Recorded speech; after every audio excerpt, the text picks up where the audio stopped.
চলুন জেনে আসি এই প্রজন্মের তিনজন জাতীয় ক্রাশ অভিনেত্রীর কথা। পুরুষ কিসে আটকায়? পুরুষ আটকায় তটিনীর হাসিতে। না, ভুল শুনলেন। পুরুষ আটকায় সাদিয়া ইমানের হাসিতে, নাকি ছোট পর্দার অভিনেত্রী নাজনীন নাহার নেহার হাসিতে? তা নিয়ে অবশ্য নানা বিভ্রান্তির শেষ নেই। বর্তমানে ইয়াং জেনারেশনের কাছে মোহনীয় বিষয় হলো তটিনীর হাসি। বর্তমান সময়ে নাটকের আঙিনায় আলো ছড়াচ্ছে তটিনী।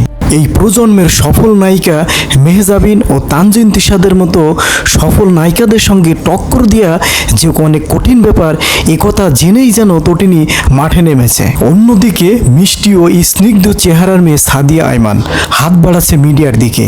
প্রথম ঝলকেই দর্শকদের মনে জায়গা করে নিয়েছে এই অভিনেত্রী। এরই ধারাবাহিকতায় ছুটছেন ছোট পর্দার জনপ্রিয় অভিনেত্রী নাজনীন নাহার নেহা। সে নেহাল নামে পরিচিত। তটিনী, সাদিয়া আইমান, নাজনীন নাহার নেহা কার কাছে পুরুষ বন্দী, নাকি সম্প্রতি সময়ে তারাই ইয়াং জেনারেশনের ক্রাশ? চলুন এদের সম্পর্কে বিস্তারিত একটু জেনে আসি। তটিনী, ডাকনাম তানজিন সায়রা। যে ছোটবেলা থেকে ইচ্ছা ছিল ডাক্তারি হওয়ার। সে চেয়েছিল মানুষের সেবা করতে, এমনকি সে গাইনি চিকিৎসকও হতে চেয়েছিলেন, কিন্তু বাস্তবিকতা তার দিকে সাড়া দেয়নি। সে অভিনয় শিল্পে নাম লিখিয়ে ফেলেছেন কবে, কিভাবে সে নিজেই জানে না। বর্তমানে তটিনী নর্থ সাউথ ইউনিভার্সিটিতে বিবিএ কমপ্লিট করছে। তটিনী শখের বসে তার একটি পরিচিত আপুর মাধ্যমে একটি বিজ্ঞাপনের জন্য অডিশন দিতে গিয়েছিলেন। ওই বিজ্ঞাপন এবং কয়েকটি নাটকের মাধ্যমে সে বাংলাদেশের মানুষের মধ্যে অনেক জনপ্রিয়তা অর্জন করে ফেলেছে। অন্যদিকে সাদিয়া আইমান হচ্ছে বাংলাদেশের একজন অভিনেত্রী এবং মডেল।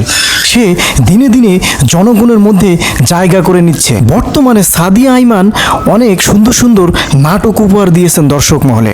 তিনি ভারতের বিখ্যাত কোম্পানি নিম ফেস ওয়াশ এবং ব্রো প্লাস কোম্পানির অ্যাম্বাসাডর হয়েছেন এই অভিনেত্রী। অন্যদিকে আছেন নাজনীন নাহার নেহা।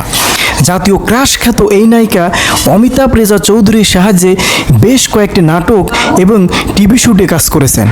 বর্তমানে তিনি ইয়াং জেনারেশনের ক্রাশ হিসেবে খ্যাত। তিনি জোভান এবং অনেক জনপ্রিয় অভিনেতাদের সঙ্গে কাজ করে চলেছে।